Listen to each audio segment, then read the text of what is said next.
Good morning दोस्तों। Online class में आप सभी का स्वागत है। आज का जो पार्ट है हमारा ज्योग्राफी है। ज्योग्राफी जो हमारा सब्जेक्ट है उसके ऊपर हम लेसन है एक चैप्टर नंबर 2 क्लास 8 भूमि, मृदा, जल, प्राकृतिक, वनस्पति। ठीक है, ये हम पार्ट में शुरू कर रहा हूँ आप लोगों के लिए आज, और वन्यजीव संसाधन। ठीक है, तो हम आज का जो टॉपिक है, जो मुख्य टॉपिक है आज का, वो है भूमि का। भूमि मुझे आपको समझानी है। भूमि जिसको हम लैंड कहते हैं, आप सभी को इसके बारे में पता होगा, ऐसा कोई होगा नहीं जिसको ये ना मालूम हो भूमि क्या हो। तो भूमि देखा जाए तो भूमि वो ज़मीन है, वो जगह है जहाँ पे हम, भूमि वो वस्तु है, वस्तु क्या है, भूमि वो चीज़ है जहाँ पे हम अपनी आर्थिक क्रियाएं करते हैं। क्या करेंगे, हम अपनी आर्थिक क्रियाएं करते हैं। ठीक है, अब भूमि को दो उदाहरण के माध्यम से समझाया गया है यहाँ पे। पहला उदाहरण है जिसमें एक बच्चा है माम्बा, जो कि तंजानिया यानी कि अफ्रीका देश में रहता है। ये अफ्रीका एक महाद्वीप है, महाद्वीप में एक देश है तंजानिया। ठीक है, आप लोगों के लिए मैंने एक नक्शा बना रखा है, ये अफ्रीका का एक नक्शा है। इसमें ये यहाँ पे एक जगह है, ये तंजानिया जगह पड़ती है। ठीक है, तंजानिया में ये रहता है। तंजानिया की राजधानी दोदोमा है। इसका पूरा परिवार यहीं पे रहता है और ये यहीं पे क्या करते हैं, खेती करते हैं और अपना काम आजीविका चलाते हैं। अब आजीविका का जो मुख्य स्रोत है इनका, आजीविका का मतलब होता है कमाई का मुख्य स्रोत। कमाई इनका मुख्य स्रोत इनकी बकरियां हैं और मक्के और सेम की खेती ये लोग करते हैं। ठीक है, अब जो जमीन इनके पास है वो चट्टानी प्रदेश है। चट्टानी प्रदेश है यानी कि ये ऐसा भौगोलिक प्रदेश जहाँ पे उपजाऊ मिट्टी जो उपजाऊ नहीं है। ठीक है, अब ज़्यादा वर्षा यहाँ होती नहीं है। मक्के जैसे मोटे अनाजों की खेती की जा सकती है यहाँ पे मुख्यतः। माम्बा अपनी माँ का हाथ बटाती हैं और अपने भाइयों की बकरियों की देखभाल में भी मदद करती हैं। ठीक है, दूसरा उदाहरण देने का पीटर का। पीटर जो है न्यूजीलैंड, जो कि ऑस्ट्रेलिया महाद्वीप का एक भाग है, वहाँ रहता है। ये ऑस्ट्रेलिया महाद्वीप है और ये है न्यूजीलैंड। ये है न्यूजीलैंड की राजधानी है, नीचे दे रखी मैंने वेलिंगटन लिखी हुई है। क्या लिखी हुई है, न्यूजीलैंड की राजधानी वेलिंगटन। ठीक है, अब पीटर की जो आजीविका के जो मुख्य स्रोत है वो है भेड़ पालन। भेड़ पालन केंद्र में रहती है और जिसे हम शिप यार्ड कहते हैं। ऊन प्राप्ति की जाती है इनसे, यानी इनको ऊन जो मिलता है उस ऊन को सेल करते हैं, बेच के पैसा कमाते हैं। न्यूजीलैंड जहाँ पे ये है, जहाँ भेड़ पालन है, वहाँ पे विस्तृत घास के मैदान है और ये विस्तृत घास के मैदानों को हम ग्रासलैंड कहते हैं अंग्रेजी में। ठीक है, थोड़े थोड़े अंग्रेजी शब्द आप लोगों को जाना जरूरी है, वोकेबलरी बढ़ती है। खेती के साथ साथ पशुपालन, सब्जियां उगाना तथा जैविक खेती भी ये करते हैं, जिसे हम बायो फार्मिंग कहते हैं। अब दोनों देशों में भूमि की क्वालिटी अलग अलग है। दोनों देशों अंतर ये है कि जो भूमि की जो क्वालिटी है बहुत ही अलग अलग है। एक जगह हमने देखा कि अफ्रीका के अंदर जो भूमि की क्वालिटी कैसी थी, चट्टानी प्रदेश है। यहाँ पे कैसा प्रदेश है, चट्टानी प्रदेश है। जबकि यहाँ प्रदेश कैसा है, यहाँ पे विस्तृत घास के मैदान है। जलवायु यहाँ की गर्म है, जबकि यहाँ की जलवायु कैसी रहेगी, ठंडी रहेगी। ठीक है,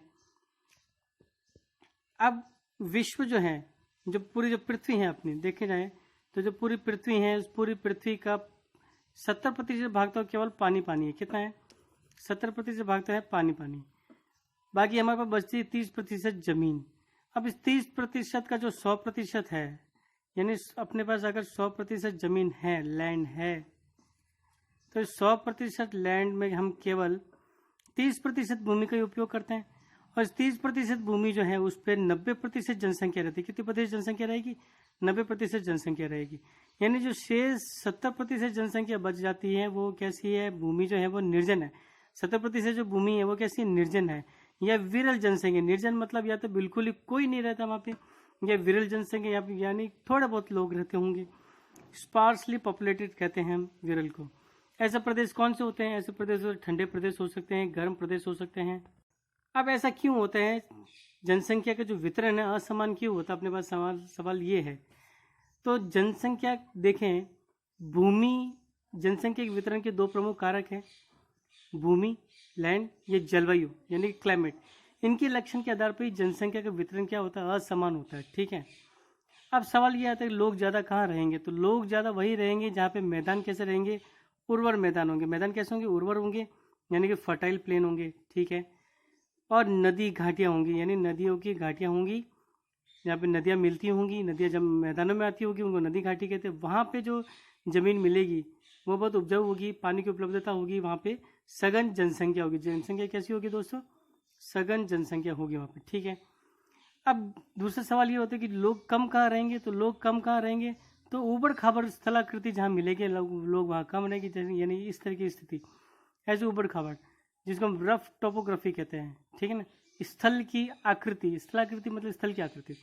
अब पर्वतों के तीव्र ढाल, यानी वो जगह जहाँ पर्वतों की तीव्र ढाल है वहाँ पे जनसंख्या नहीं होगी, स्टीप स्लोप माउंटेन्स कहते हैं। जलाक्रांत क्षेत्र, जहाँ पे बाढ़ प्रभावित क्षेत्र हो तो वहाँ पे भी जनसंख्या की कमी रहती है। रेगिस्तानी क्षेत्रों में भी जनसंख्या कम रहेगी, क्योंकि वहाँ पे पानी की उपलब्धता है नहीं, जल की उपलब्धता है नहीं, और रेत जो भूमि है वो रेतीली है, यानी खेती के लिए भी सपोर्टिव नहीं है। फिर उधर घने वन क्षेत्र, फॉरेस्टेड एरिया, यहाँ पे भी लोग कम ही रहते हैं। अब आता है भूमि का उपयोग। भूमि का उपयोग यानी कि हम भूमि का जो उपयोग हम कैसे करेंगे, तो भूमि के उपयोग जो होता है, भूमि का उपयोग हम कहाँ होता है, तो भूमि का उपयोग हम विभिन्न आर्थिक क्रियाओं के लिए करते हैं, जैसे कृषि हो गया, वानिकी हो गया, सड़क हो गए, उद्योग हो गए, उनकी स्थापना के लिए, और इसे ही हम साधारण भाषा में भूमि उपयोग कहते हैं। अब भूमि का उपयोग भौतिक कारकों द्वारा निर्धारित किया जाता है, जैसे स्थलाकृति होगी, मृदा, जलवायु, खनिज और जल की उपलब्धता आदि हो गई, ठीक है। मानवीय कारक में जनसंख्या और प्रौद्योगिकी आती है। प्रौद्योगिकी का मतलब होता है तकनीक, क्या होता है, तकनीक यानी टेक्नोलॉजी, ठीक है। अब देखें स्वामित्व के आधार पर भूमि, तो स्वामित्व के आधार पर जो भूमि है हम देखें तो स्वामित्व के आधार पर भूमि को दो भागों में बांटा जाता है, निजी भूमि और सामुदायिक भूमि में। निजी भूमि का मतलब होता है कि ऐसी भूमि जिनका स्वामित्व कुछ व्यक्तियों के हाथ में ही हो, यानी कि कुछ व्यक्तियों के हाथ में, जैसे आपकी स्कूल है, इसका स्वामित्व सर के हाथ में है तो सर इसके मालिक हैं। सामुदायिक भूमि वो भूमि होती है जो समुदाय के स्वामित्व में होती है, यानी पूरा समाज उसके समाज के अंदर में होती है। अब इनका उपयोग जो होगा समुदाय से संबंधित व्यक्ति द्वारा ही करेंगे, जैसे चारागाह हो गया, फलों के बागान हो गए, औषधियों को एकत्रित करना हो गया आदि। अब देखें सामुदायिक भूमि को साझा संपत्ति संसाधन भी कहते हैं। जनसंख्या और उनकी मांग सदैव बढ़ती रहती है, ठीक है ना। जनसंख्या भी जैसे जैसे जनसंख्या बढ़ेगी उनकी मांग बढ़ती रहेगी, यानी नए और स्रोतों की उनकी आवश्यकता रहेगी। लेकिन भूमि की जो उपलब्धता है सीमित है, जैसे मैंने आपको पहले बता रखा है कि 100% जो जमीन है उसमें हम 30% पे 90% जनसंख्या रहती है, बाकी 70% क्या है, विरल है, यानी ऐसे क्षेत्र है जहाँ पे जनसंख्या रहती नहीं है। अब देखिए स्थान के अनुसार भूमि की गुणवत्ता में अंतर आएगा, बिल्कुल आएगा, क्योंकि वहाँ पे क्या होगा, वहाँ की जलवायु अलग हो जाएगी, ठीक है ना, जलवायु अलग होगी, भूमि अलग हो जाएगी, इस वजह से उनकी गुणवत्ता में भी क्या आएगा, अंतर आएगा। लोग सामुदायिक भूमि पर तो घर बनाएंगे, व्यापारिक क्षेत्र बनाने में, नगर बनाने में उपयोग करते हैं, या कृषि योग्य भूमि का विस्तार करने में भी इनका उपयोग कर लेते हैं। अब इस कारण क्या होगा कि इन सब से परिणाम क्या होता है, भूस्खलन होता है, जिसको हम लैंडस्लाइड कहते हैं, यानी कि भूमि का जो बरसात के मौसम में जब स्टीप स्लोप होते हैं, यानी जो तीव्र ढाल होते हैं, वहाँ पे जो ज़मीन होती है, वो मिट्टी होती है, वो बारिश के कारण ढीली पड़ जाती है। ढीली पड़ने की वजह से क्या होता है कि एक बड़ा हिस्सा जो नीचे खिसक के नीचे आ जाता है, इसलिए इसको हम भूस्खलन या लैंडस्लाइड कहते हैं। मृदा का प्रदूषण होगा, यानी जब बरसात होगी, बरसात के मौसम में क्या होता है कि जब बारिश होती है तो ऊपर की जो मिट्टी होती है वो बह के नीचे आ जाती है, तो उसी को मृदा अपरदन कहते हैं। मरुस्थलीकरण होगा, मरुस्थलीकरण होता है जब हवा के द्वारा जो रेत है उड़कर दूसरे क्षेत्र में जाके बिछ जाए, तो वो मरुस्थल के वहाँ पे क्या होगा, विस्तार होता है। ये सब पर्यावरण के लिए क्या एक खतरा है। तो इन खतरों को देखते हुए हमें इनकी संरक्षण की जरूरत पड़ी। तो अब संरक्षण हमें क्यों करना पड़ेगा, पहला सवाल है क्यों करें, तो बढ़ती जनसंख्या के लिए, जनसंख्या बढ़ रही है तो हमें इसको संरक्षण करना ही पड़ेगा, नहीं तो उनकी हम मांगों को पूरा नहीं कर पाएंगे। फिर वनों के कटाव को रोकने के लिए इनके संरक्षण करना बहुत जरूरी है। कृषि योग्य भूमि का विनाश हो रहा है, इसलिए भी संरक्षण करना है जरूरी है। कैसे संरक्षण किया जाए, तो वन रोपण करके हम संरक्षण कर सकते हैं, भूमि का उद्धार करके हम संरक्षण कर सकते हैं। वन रोपण का मतलब ज़्यादा से ज़्यादा पेड़ लगाएं। फिर रासायनिक कीटनाशकों उर्वरकों का कम उपयोग करके भी हम भूमि का जो संरक्षण कर सकते हैं। अतिचारण पर रोक लगाई, यानी जानवरों को जब चरने के लिए छोड़ देते हैं तो वो कि ज़्यादा पूरा चढ़ जाते हैं, सब कुछ छोड़ते हैं, जड़ समेत खा जाते हैं, तो वो भी नहीं होना चाहिए। इससे मृदा अपरदन होता है, भूमि क्वालिटी खराब होती है। अब ये तो हमारा आज का टॉपिक था भूमि। इससे जुड़े हुए कुछ प्रश्न यहाँ पे मैंने दिए, जैसे तंजानिया की राजधानी और तंजानिया किस महाद्वीप में आता है, माम्बा के परिवार की आजीविका का स्रोत क्या है, माम्बा के परिवार के पास कृषि योग्य भूमि कैसी है, माम्बा के पिता किसकी खेती करते हैं, पीटर किस देश में रहता है तथा उसकी राजधानी क्या है, माम्बा और पीटर में क्या भिन्नता है, विश्व की 90% जनसंख्या भूमि के कितने प्रतिशत भाग में रहती है, बताएं आप। निजी भूमि क्या होती है, भूमि संसाधनों का संरक्षण क्यों आवश्यक है, और भूमि संसाधनों का संरक्षण कैसे किया जा सकता है, ये सब आपको मुझे बताना है। ठीक है, धन्यवाद।